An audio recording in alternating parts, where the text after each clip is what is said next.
Hello, hello, Internet, and welcome to episode 16 of season 2 of Fortnightly Frontier.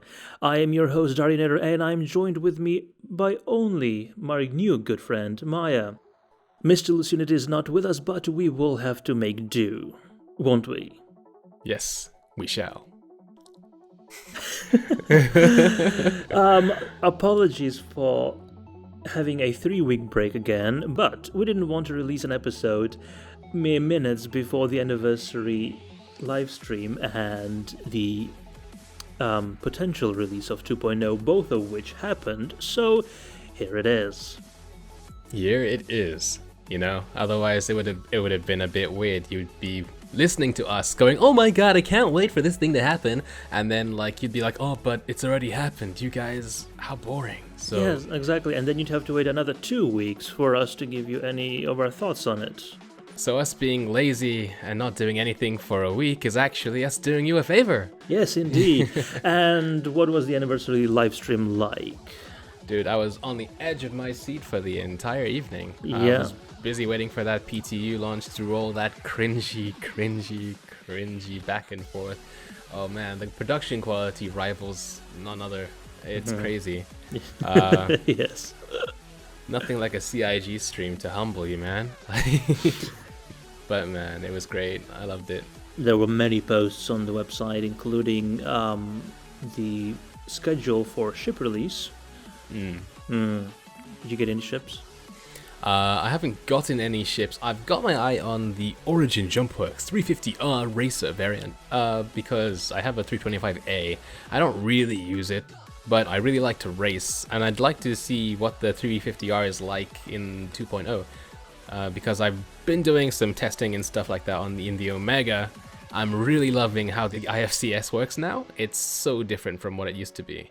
It handles like a completely different ship. I was grinning the entire time. It was the first thing I did. I didn't even go to Port Olisar. I just launched the game, went straight into Old Vanderbilt, and went, "Oh my god, what the hell is happening?" Crash.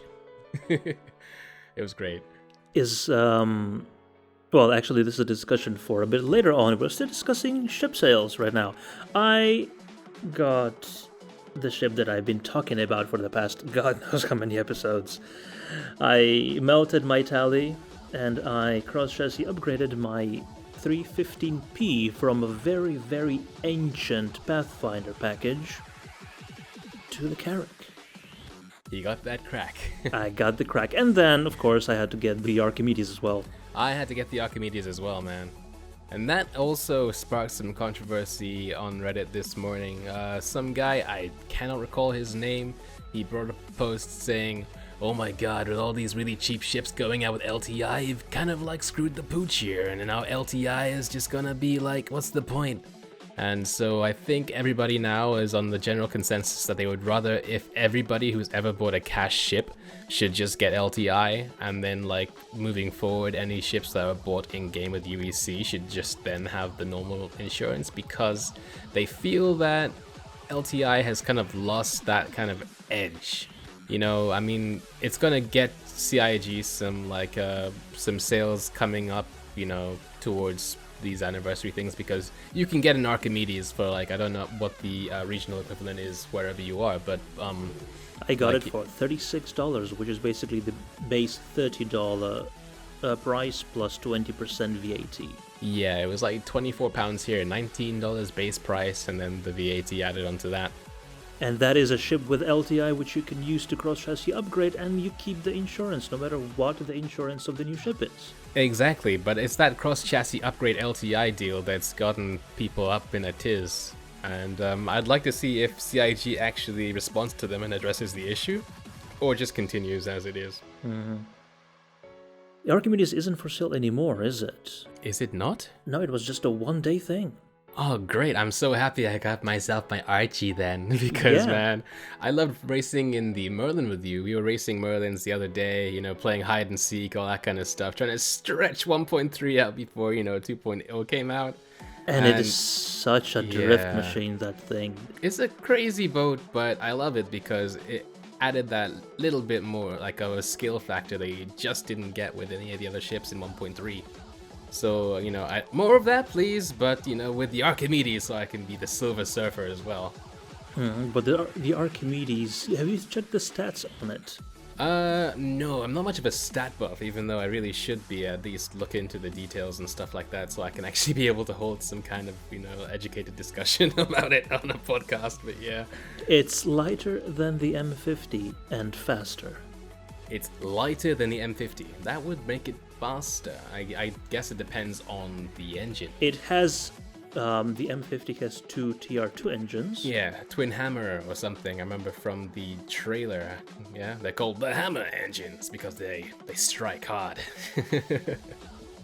Maybe, but the Archimedes has two TR3 engines, and it's lighter.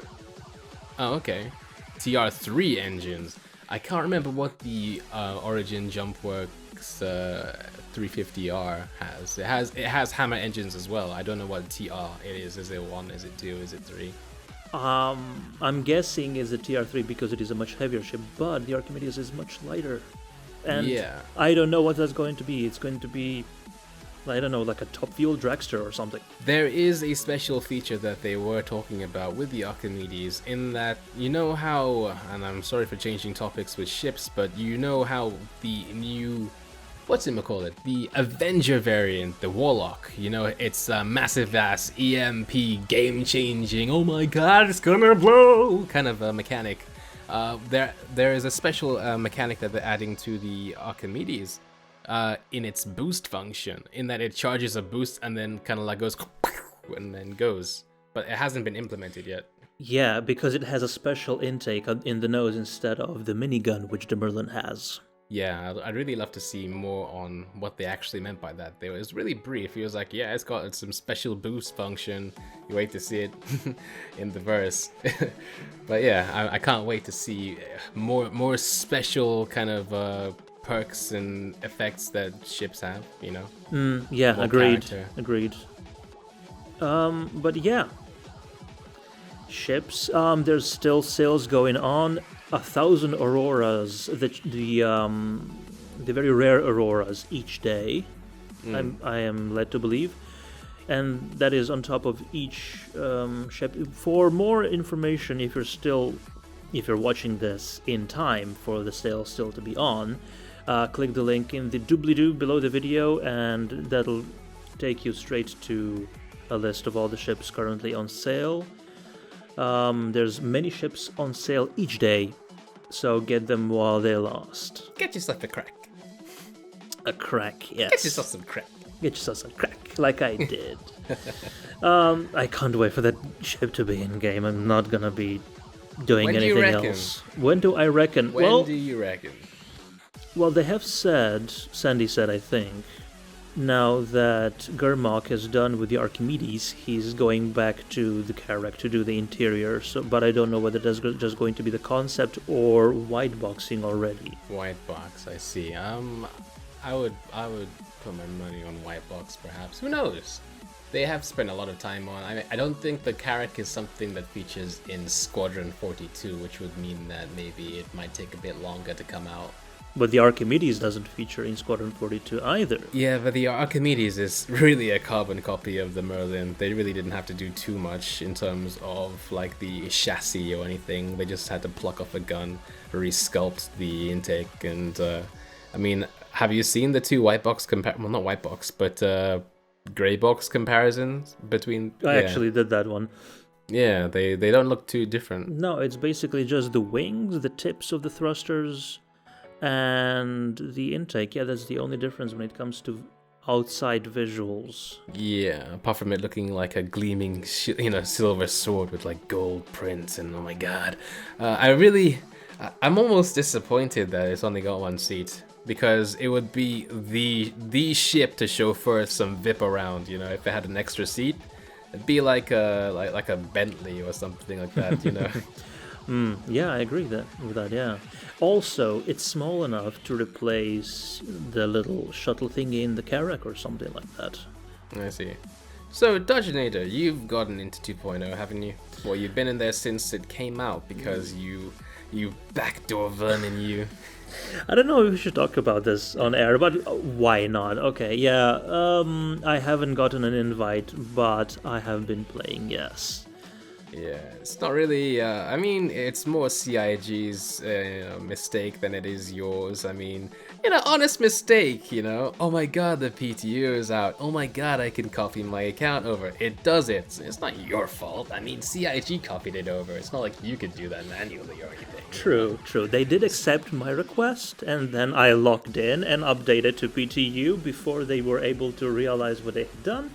And I haven't shut down the launcher since because I know I won't be able to log back in. Exactly. I mean, that kind of determination kind of, makes you, by default, somebody who is worthy of 2.0 anyway, for sure. Exactly. Well, Yeah. I haven't submitted that bug yet.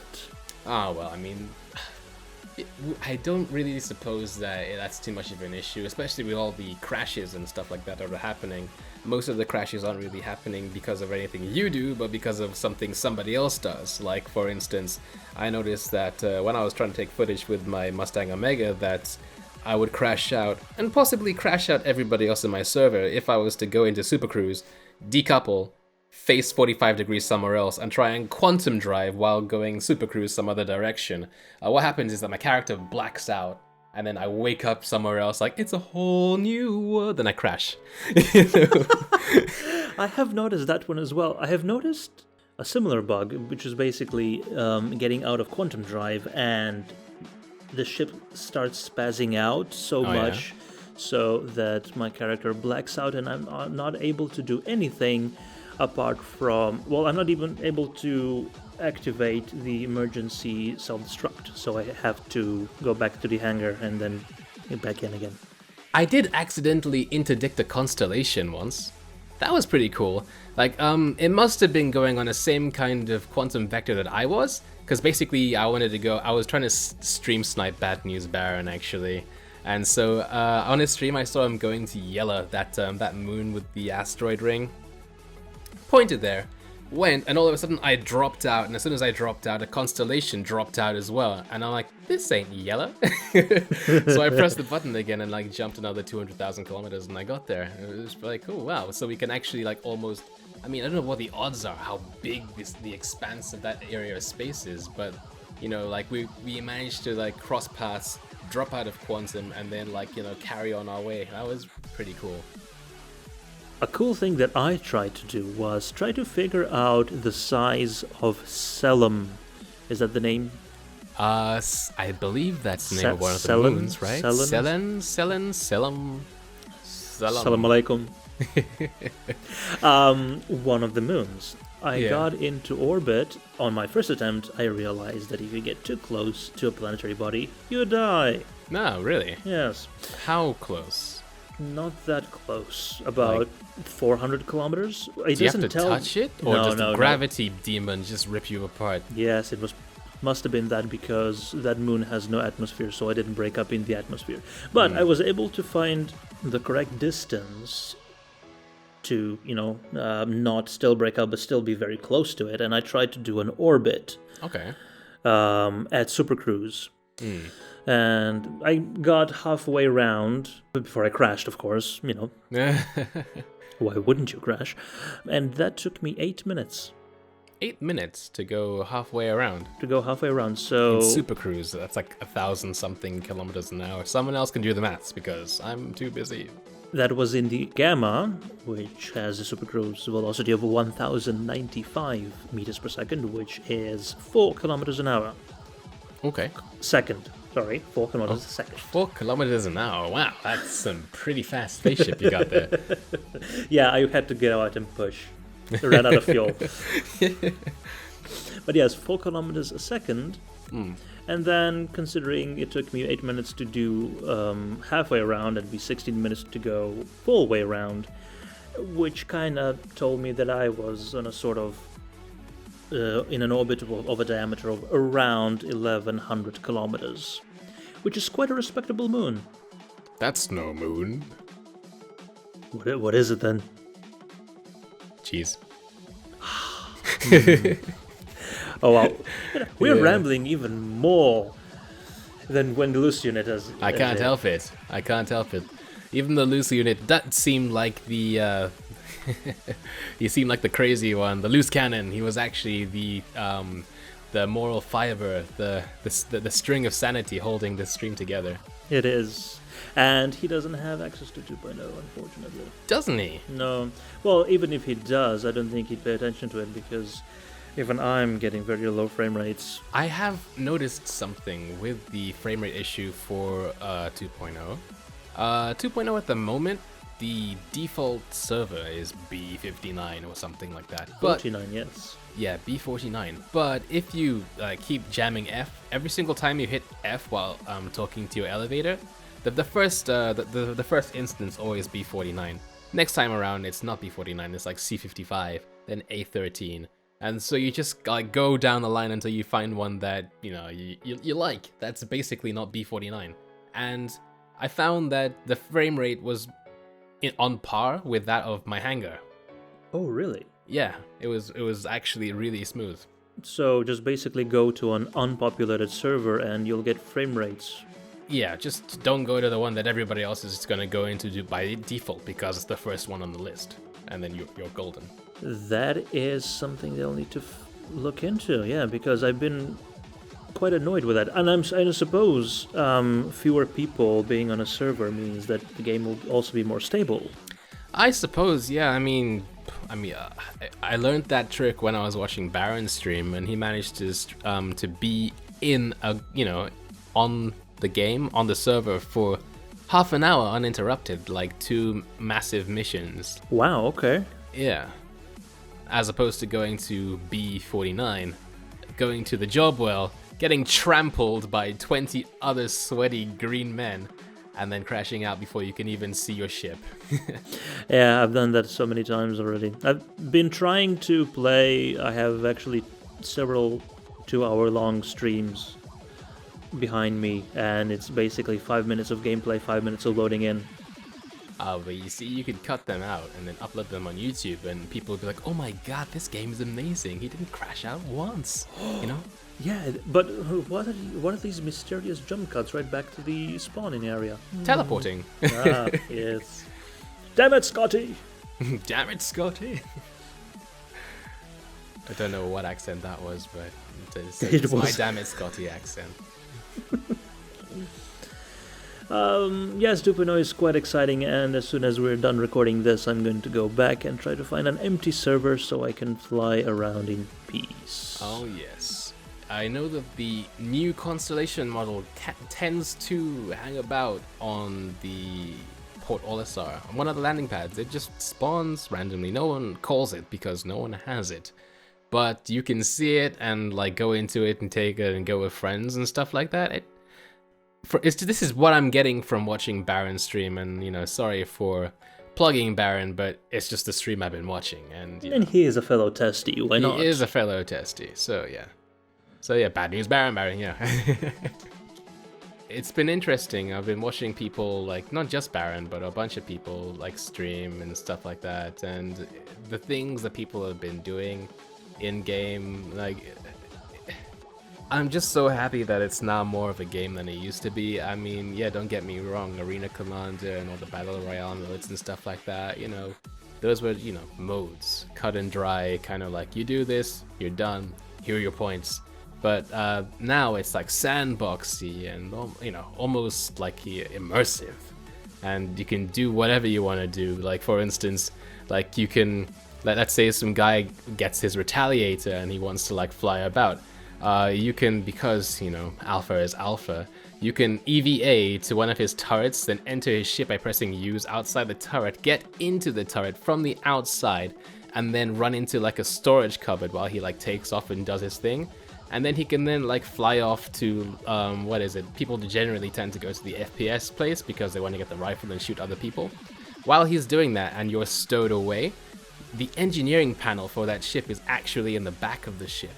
So once you look out the window and say, okay, we've warped, and now we're outside the FPS place where PvP is a go, you can then go to the engineering panel and turn all the signals to 0, bring out your pistol while he's going, why can't I move? Why hasn't anything happened? And then shoot him in the back of the head. Fun times. Yeah, the possibilities are endless. So much room for activities. So much room for creativity. You know, the creative ways to troll people and stuff like that, because you can't kill people on the main station. Like PvP is disabled. Yeah, although I can imagine in the future PvP will be enabled. But then if you shoot somebody, then a massive cannon will fry you and your your ancestors and stuff. Yeah. Well, they say there will be green zones, but have they also said how that will be enforced? Will it be... No, they have said all the weapons are smart and they will automatically abide by green zone regulations. So even if you try to pull it out, it'll be just like, for instance, in Judge Dredd, if you press the trigger and nothing happens. Okay, that's kind of cool. I mean, it's kind of what's happening at the moment in Port Olisar. You cannot shoot or anything while you're in the vicinity, but you can still test people though. By test I mean space hug, and by space hug I mean fly at them at cruise speeds. They can't stop that. Just scrape the entire landing area at cruise speed and just take everybody with you. Leave stains everywhere. Yes, 2.0 is out. Initially rolled out to 1,000 lucky people. Those who were especially active with bug reporting and bug hunting in previous versions. Man, I think I've said this before, but I don't think I went on record with saying it. But when they said that, it struck home a little bit. They were like, okay, so we're gonna be rolling out 2.0, yay! But only to people who have been using our issue council, because we find their inputs so useful. Oh, oh, about that, I've been meaning to do that. Oh geez.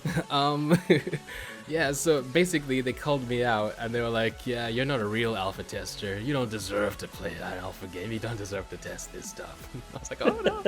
So I spent the entire day finding bugs and like reporting them. Like the first videos to my YouTube channel are just me scraping all the bugs I can remember seeing and posting them up. Interestingly enough, I'm not the only person who has been ignoring the issue council, because all the bugs that I found weren't actually there, you know, which is sad, because when I was browsing it, I mean, they have done a really good job with the issue council, making everything work. It works very much like Reddit. You upvote and downvote things you would like to see fixed in the priority you would like, and you can collaborate and add your own inferences and stuff. And it's a really cool system. No one really uses it, but I think I'm going to be using it from now on, just to make sure that I get into the next PTUs and stuff like that, because you know I'm special. And apparently it paid off, because you got into the second wave. Wave 2, yeah, 5,000 people. Like, oh, Meyer is trying so hard. Bless his heart. Oh, let's just Chris, can we just let Meyer in? You know? Yeah. Okay, sure. Let's do it. Oh, thanks, Daddy. Woke up this morning, great, and then I've been crashing like the rest of them. Yes, there was an update basically one day after the initial release. They said they found the extra stress test very useful. They already found and squished many bugs, and hopefully it's the same story with Wave 2, and Wave 3 will let even more people in. Yes. Well, not too soon, I hope. I hope they fix the bugs. Like most of the some more crashing bugs. Get it a bit more stable. Then let me play for a little bit. This is what happened with the first 1,000 people. They got in. Oh my god, it's crashing. Oh my god, what the hell? But I love it. Oh my god. Am I a masochist now? Oh my god. And then they fixed the bugs, and then it was smooth. The frame rates were amazing from all the streams I was watching, and it was beautiful. Then they let me in. And then people have been crashing day in and day out, worse than they were yesterday. It's all your fault. It's all my fault. And the other, 4,000, 3,000 sweaty, unwashed that got released onto the PTU as well. Yes, and I've been in all this time and probably didn't contribute much to the stability of the service either. It's all good. Hopefully it gets pushed to life soon, but not before it's in a good enough state for the rest of the people. They're gonna make sure that it is. Yeah. And that is it, basically, for this episode of Fortnightly Frontier. PTU is out. PTU is being stress tested to smithereens. And PTU is going to not be PTU for much longer at this rate. I'm going to be live very soon. Yeah, I reckon we'll probably see live. I mean, they were really safe with the release dates. They were like, it's gonna be rolling out, soft, to 1,000 people. Then maybe in the coming weeks. They said weeks, but its progress has been great. So I'm thinking maybe next week, this Friday even. It'd be also interesting to see how many of the million people that have signed up are actually active players. Well, I don't think, out of that million, I don't think there are quite a few duplicates. The million registered accounts, but by no means. I mean, I have 3 Google Mail accounts, if that's anything to go by. Well, yes, so, I mean, can we say at least 100,000 active players right now? That might be a bit too much, Maybe, maybe that's true, yeah. But a few. Quite a few, yes. Quite a few, yes. It'd be nice to get numbers from metrics or whatever. I mean, I'm sure somebody at CIG knows the actual number. They might be keeping it under wraps because, I don't know, who knows. Maybe you can ask Sandy. Maybe. That is a good idea. But that is an idea for another episode. This has been Fortnightly Frontier. I've been Darionator. And I have been Maya. That is Maya_test. Maya at Twitter. Maya pants on fire. Me. And we'll see you in the verse. Bye.